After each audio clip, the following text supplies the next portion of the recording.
শিক্ষিত মানুষের অভাব নেই পৃথিবীতে, কিন্তু শিক্ষিত বিবেকের অনেক অভাব। আমাদের শিক্ষার মধ্যে এমন একটি সম্পদ থাকা চাই যা কেবল আমাদের তথ্য দেয় না, সত্য দেয়, যা কেবল ইন্ধন দেয় না, অগ্নি দেয়।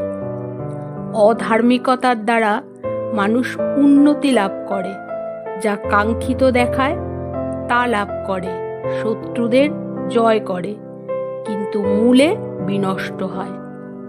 সুশিক্ষার লক্ষণ এই যে তাহা মানুষকে অভিভূত করে না, তাহা মানুষকে মুক্তি দান করে। বইয়ের ভিতর দিয়া জানাকেই আমরা পাণ্ডিত্য বলিয়া গর্ব করি। জগৎকে আমরা মন দিয়া ছুঁই না, বই দিয়া ছুঁই।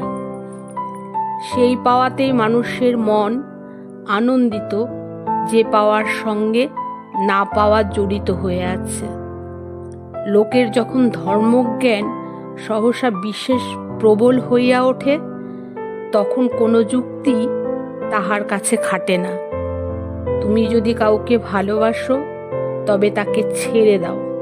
যদি সে তোমার কাছে ফিরে আসে, তবে সে তোমারই ছিল, আর যদি ফিরে না আসে, তবে সে কখনোই তোমার ছিল না। বিনয় একটা অভাবাত্মক গুণ। আমার যে অহংকারের বিষয় আছে, এইটি না মনে থাকাই বিনয়। আমাকে যে বিনয় প্রকাশ করিতে হইবে, এইটি মনে থাকার নাম বিনয় নহে। ভালোবাসার মধ্যে অদ্ভুত এক মায়া আছে। কষ্ট পেলেও ছাড়া যায় না, আবার মন ভেঙে গেলেও ঘৃণা করা যায় না।